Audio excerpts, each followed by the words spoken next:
एक बार जब उसने अपनी माँ को क्रिस के साथ देखा तो वह अब भी उस बात को भुला नहीं पाई। उसने सबके सामने प्यार के धोखेबाज को डांटा और अपनी भोली माँ के लिए दुखी हुई।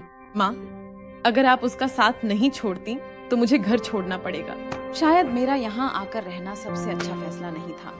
गुस्से में इंसान कभी सच्ची बात नहीं कहता। लोग अक्सर अपने सबसे करीबी लोगों को ही सबसे ज्यादा चोट पहुंचाते हैं। जॉय सिर्फ अपने दोस्त के घर अस्थायी रूप से रह सकती थी। उस पल उसे लगा कि क्रिस और माँ दोनों ने मिलकर उसे धोखा दिया है, लेकिन फिर भी उसने माँ को माफ करना चुना। आखिर इतने सालों से अकेले रहना माँ के लिए आसान नहीं था। उसने माँ से वादा किया कि वह उसके साथ गाँव में नानी के घर घूमने जाएगी, लेकिन उसे उम्मीद नहीं थी कि क्रिस भी वहाँ आ जाएगा। जॉय को एक बार फिर समझ आ गया कि कुछ लोगों को अलग नहीं किया जा सकता। उसने नानी की बात भी दिल से सुन ली। कोई भी इंसान पूरी तरह परफेक्ट नहीं होता और बुरा इंसान भी हमेशा बुरा नहीं रहता। माँ को क्रिस के साथ खुश होकर बातें करते देख जॉय समझ नहीं पा रही थी कि उसे माँ के लिए खुश होना चाहिए या अपने बॉस का मजाक उड़ाना चाहिए।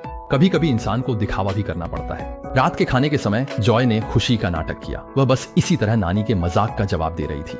कुल मिलाकर सबने साथ में हंसी मजाक की, शोर मचाया और बातें की। रात के खाने के बाद नानी ने क्रिस के पक्ष में वोट दिया। विरोध में वोट रखने वाली जॉय ने नानी और माँ की बातचीत सुनी और अब लगता है कि उसका विरोधी वोट कोई असर नहीं करेगा। रुखसत होते समय जब जॉय ने देखा कि क्रिस उसकी नानी का कितना सम्मान करता है तो उसे लगा कि अब अपने बॉस के प्रति अपना रवैया बदलने का समय आ गया है। शायद इस बार वह सच में एक अच्छा इंसान बन जाएगा। और जब वह बॉस का सामान कार में रख रहा था तो उसने वह ईयररिंग देखी जिसे उसका बॉस हर साल कई बार ब्रेकअप के लिए इस्तेमाल करता है। उसने जल्दी से उसे वापस बैग में रख दिया और एक शब्द भी नहीं कहा। घर लौटने पर उसने देखा कि क्रिस अभी भी घर पर है तो उसने सीधे सीधे ईयररिंग की बात कह दी। ब्रुक को क्रिस पर भरोसा था, लेकिन जो बुरी बातें पहले हुई थीं, वे सच थीं और बैग में रखा ईयररिंग भी असली था। ब्रुक को आखिरकार समझ आ गया कि फिल्म स्टार्स और पब्लिक फिगर्स के पास बहुत सारे विकल्प होते हैं और अस्थायी साथी की कोई कीमत नहीं होती। वह चाहकर भी कुछ साबित नहीं कर सकती। सब कुछ फीका और कमजोर लगता है। क्रिस को ब्रुक ने घर से बाहर निकाल दिया और ब्रुक ने बेहद दर्द के साथ यह सब स्वीकार किया। हालांकि उसने अपनी माँ का दिल बचा लिया, लेकिन जॉय को इसमें जरा भी खुशी नहीं हुई। शायद झूठ का क्यों होता है, लेकिन सच्चाई